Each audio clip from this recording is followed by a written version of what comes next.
Let me read to you the latest news about Senator Natasha Akpoti. I love that woman. In life's toughest battle, I have found my greatest strength in your love. My greatest Alima. Thank you for standing by me, for holding my hands through every challenge, and for being my safe place. I'm blessed to walk this journey with you. Your Queen, Natasha Uduaghan. By God, your love, and our people's support, Senator of Kogi Central. Guess who wrote this? Senator Natasha to her husband, Uduaghan.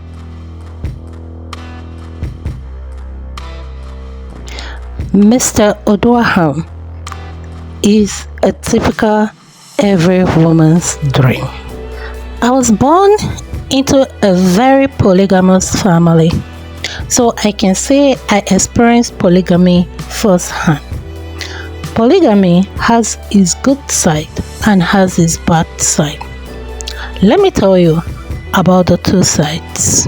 The good side of polygamy that I enjoy most is seeing my siblings, age mates, playing together because we're much in the house, gossiping together, beefing each other's together, and share responsibilities, etc., especially with my stepsisters. But the boys, come to think of it, as I'm talking right now, also has their own responsibility different from the girls, like washing of cars and watering blocks, because then my dad has a block industry, so the boys are allowed to water the blocks. But there was really obvious in the relationship between boys and girls. Now it's making sense to me, because there are some responsibilities that the boys handle that the girls are not allowed to handle. And now it's making sense to me. That's when segregation for me started from. Now, let's look at the bad side together. One of it is that no affection, because we're large. So many people in the house. No show of love publicly. My dad never showed his wife's love publicly, that I know. The wives take turn to be with him, my dad, especially when he needs sex. Everything was kind of official. Life was like this for me till I get admission into secondary school and experience another different thing entirely from what I was brought up with. There was a shift of thinking for me when I started secondary school and started reading books. I think then there was a novel called Mix and Bones. Can't really remember it again, but there is a novel that talks a whole lot about love, affections, and all that. I was introduced to it and I started reading it, and things started shifting for me. A new perspective of what love is between a man and a woman was bettered in me, and I started longing for it. And as I usually say, there is a way God positioned me. God has a way of putting me in line at every time. Like that, I became born again and saw in the Bible a different meaning of love in 1 Corinthians chapter 13, verse 1 to 13. Let me read it for you. If I can speak in the tongues of men and even of angels, but have not love, that reasoning, intentional, spiritual devotion, such as is inspired by God's love for and in us, I am only a noisy gong or a clanging cymbal. And if I have prophetic power, the gift of interpreting the divine will and purpose, and understanding all the secret truths and mysteries and possesses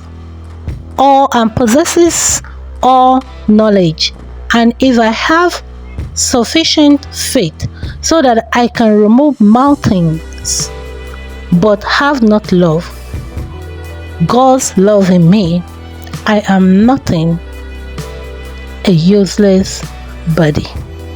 Even if I dole out all that I have to the poor in provision, food, and if I surrender my body to be burnt, or in order that I may glory, but have not love, God's love in me, I gain nothing. Love endures long and is patient and kind. Love never is envious, nor boils over with jealousy, is not boastful or vainglorious, does not display itself heartily, is not incited, arrogant, and inflated with pride. It is not rude, thus unmannerly, and does not act unbecomingly.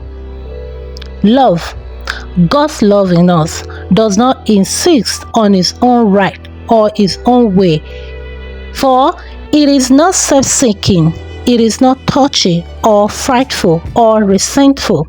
It takes no account of the evil done to it.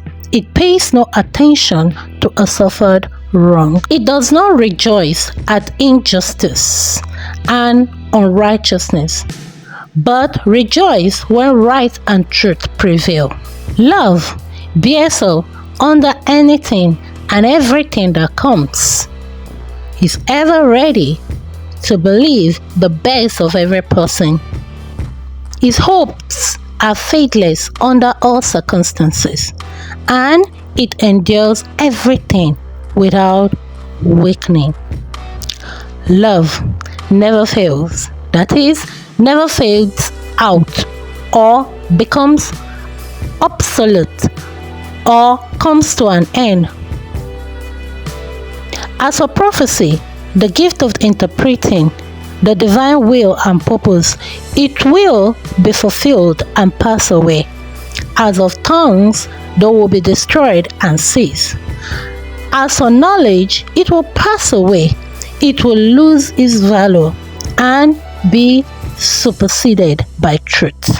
For our knowledge is fragmentary, that is, incomplete and imperfect, and our prophecy, that's our teaching, is fragmentary, incomplete and imperfect. But when the complete and perfect, that's the total, comes, the incomplete and imperfect will vanish away, become antiquated, void, and superseded. When I was a child, I talked like a child. I thought like a child.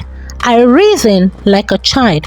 Now that I have become a man, I am done with childish ways and have put them aside.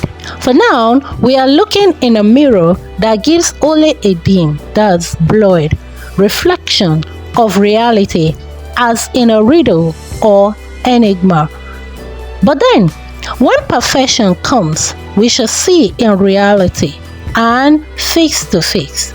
Now, I know in parts, that's imperfectly, but then I shall know and understand fully and clearly, even in the same manner as I have been fully and clearly known and understood by God. And so, faith, hope, love abides. Faith, conviction, and belief, respecting man's relation to God and divine things. Hope, joyful and confident expectation of eternal salvation.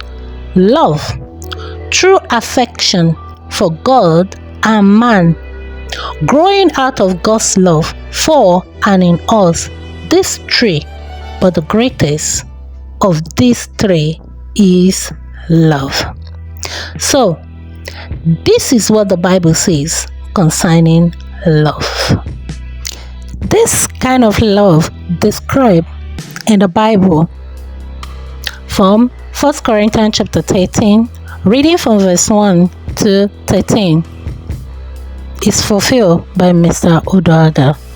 Oduaham to Senator Natasha. When I got born again, I was mind blown and desired that one day I will be joined to a husband and experience this kind of love. Guess what? It did not happen. I did not experience this kind of love even after marriage. I honestly thought that this kind of 1 Corinthians chapter 13 verse 1 to 13 kind of love described in the Bible does not actually exist.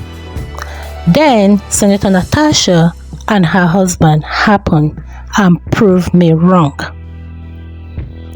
They proved me wrong, clearly wrong, that we still have men that still love unconditionally, even if it's a fake that it displayed.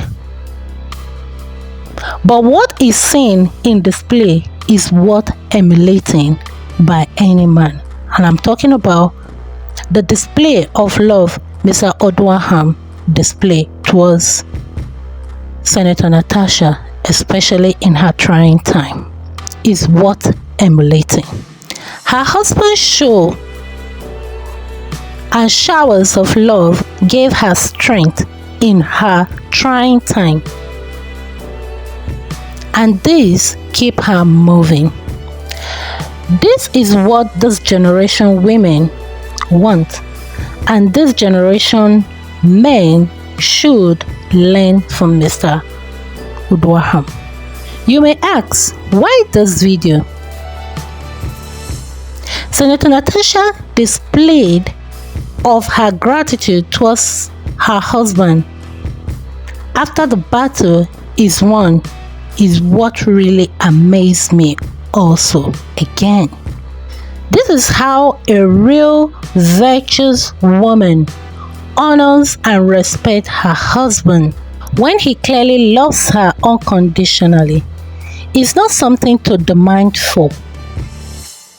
You do your part and the submission and respect will flow seamlessly from any virtuous woman naturally without force, no matter how highly placed she is.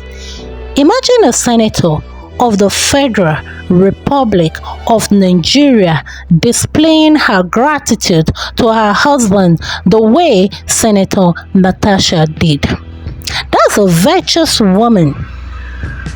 So men, never be afraid that if I shower my wife with love, she will disrespect and dishonor me.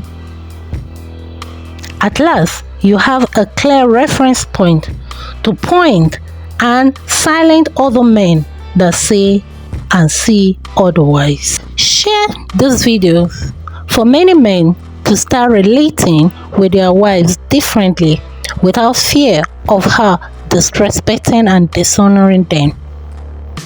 If they show her love, romance, and affection too much. Thank you, Mr. Oduaham, and thank you, my Senator Natasha, for setting the pace. God bless you. Subscribe and give thumbs up to this video. Remember, you're unique, special, one of a kind. See you in my next video. Mwah. Bye.